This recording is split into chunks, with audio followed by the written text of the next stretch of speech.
haba ng mukha ko. It's September 27, 10:10 p.m. Pinapunta kami ng OB ko na dito sa hospital kung saan ako i-admit. Dapat September 29 pa ako i-admit for induction. Basically kasi smaller than usual yung size ni baby kaya kailangan i-induce, i-force labor, or CS yan. And every time sinecheck yung BP ko mataas, low blood talaga ako. Actually, third trimester na lang ako na nagiging high blood. Tapos di ko alam bakit. Okay naman yung mga blood tests ko, at saka yung mga ginagawa nila sa urine and everything para i-check daw yung sa pre-eclampsia. Since hindi pa mababa yung BP ko for how many days now, tinawagan ako ng OB ko kanina, tapos pinapunta niya na kami agad-agad dito sa hospital. So, yan. Kinabitan lang ako nito para ma-check yung heartbeat. And, ipipress ko to pag gumalaw si Patuccini. So, dito na tayo. Iniintay lang namin kung anong plan. Pag hindi daw bumaba yung BP ko, baka hindi na ako pauwiin. Diretso admit na. Tapos, hindi ko alam kung isi-CS ba ako or kung anong plan. Sana okay lahat, guys. Nakauwi na kami. Pinauwi din kami agad kasi bumaba naman, nag-normalize naman yung BP ko. All good. Pero tomorrow, ang bilin niya lang, kailangan namin magpunta ulit sa nearest pharmacy para mag-check ulit ako ng BP. Hinihingal ako, wait lang. After ko magpa-BP, mataas man, kailangan ko ulit sila sabihan, tapos kailangan ulit nila ako i-monitor. Pabalik lang ulit ako sa hospital. Pero if normal naman, Friday pa talaga ako i-admit. 11:20 na, tulog na kami. Good night! Thanks. Good night. Hi guys! Day 2, punta na naman po tayo ng hospital. Nag-check na naman kami ng BP sa pharmacy. Mataas pa din. So, pinapabalik na naman kami doon. Hinihingal ako. Punta na tayo ng hospital and tingnan natin kung makakauwi po ulit tayo kasi originally bukas pa talaga tayo. 3 p.m. pa talaga kami naka-schedule bukas para masundo pa sana si tita sa airport ng 6 a.m. Today is September 28, 2:42 p.m. Let's go. Update namin kayo mamaya. Sinusundo namin si kuya, siya magdadrive sa amin para mauwi niya tong car.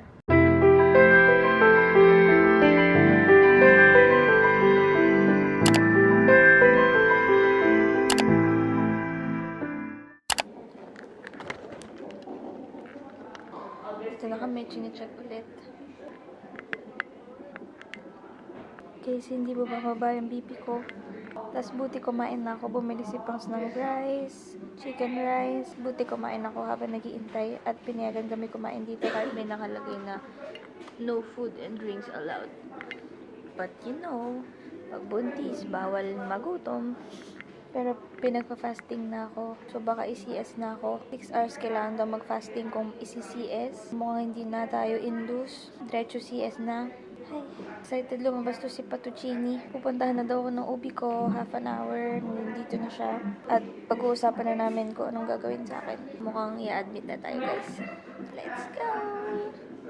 Ano masasabi mo? Okay lang. Hindi na yan. Gina yan. Kahit anong naman ako yung araw. Dapat October 1 sana yung gusto naming birthday niya. Kaso mukhang mapapaaga. Tama din, mga anak na ako, manas na ako. Yung mukha ko, wala na rin akong leg. Let's go! Fighting!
Sorry, he's gonna stay with you.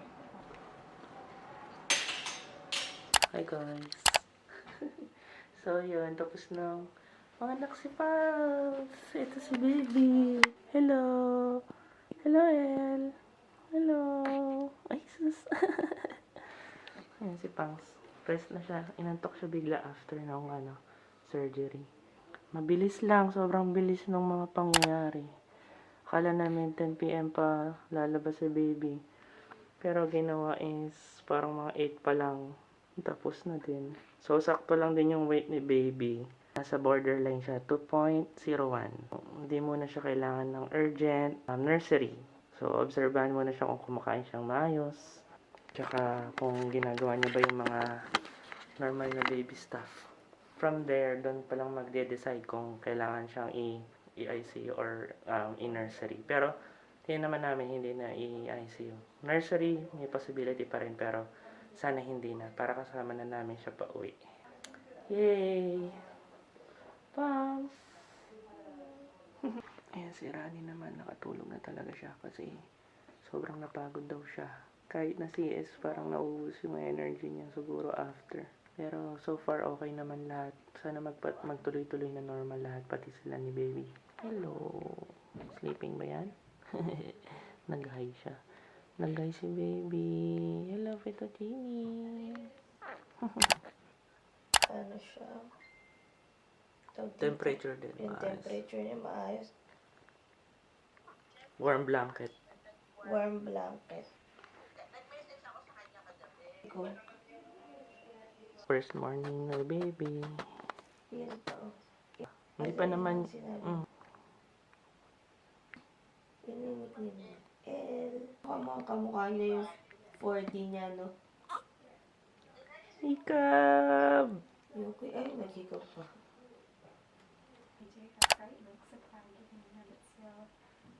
Actually, it's lesser now compared to this one.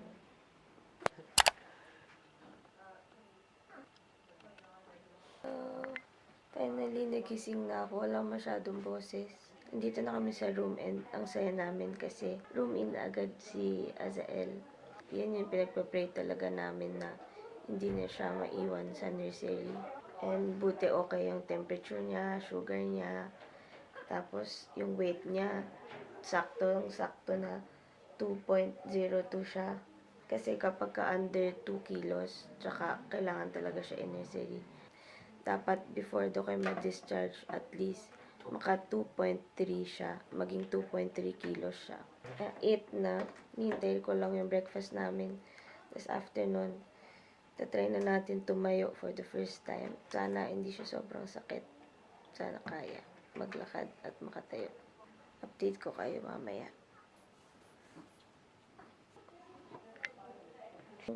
Poached egg. What's a cool camera? Look at you, strong woman. Okay, now I just want you to sit up. Oh, very nice view. You want some water to drink? You were such a supportive partner. He doesn't have a choice. I want you to actually use your own muscles, okay?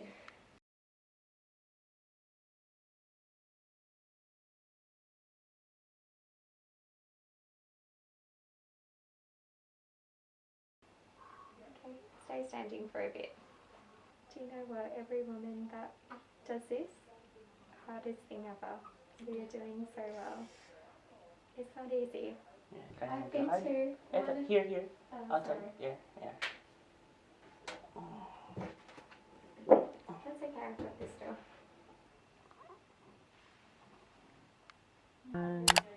Ayan. Ni-encourage na mag-skin to skin si Pangs tsaka si Azael.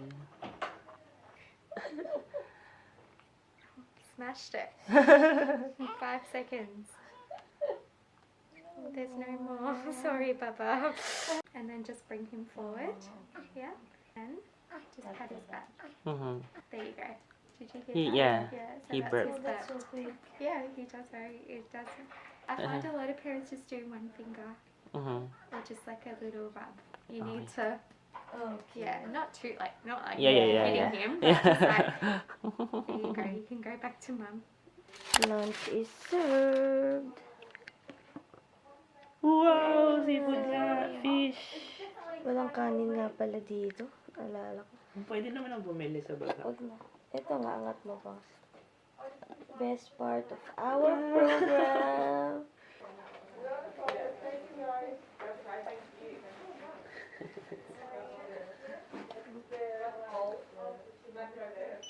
Hey guys, hindi na kami nakapag-update. Day 2, technically, namin na naka-check-in. Tapos, nasa bagong room kami. Although, halos same naman yung itsura, pero ay mas May malaki sofa bed. ng konti kasi may sofa bed. Para dito si Pangs, ito nakahatak. So, ayun lang yung room actually. Ito na yun. Ito na yung door.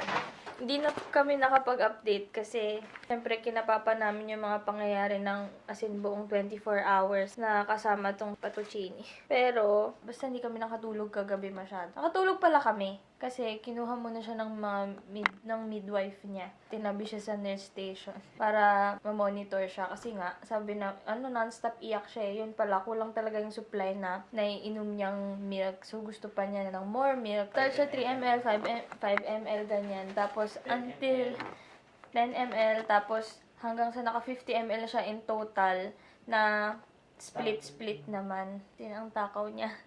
Which is good kasi para makasama din na namin siya lumabas agad. Anyway, meron dito, mga bags na libre galing government. Free bag, nappy bag. Tapos may isa, ito, hindi ko maabot pa. From Bounty, new parent. Ano mga laman?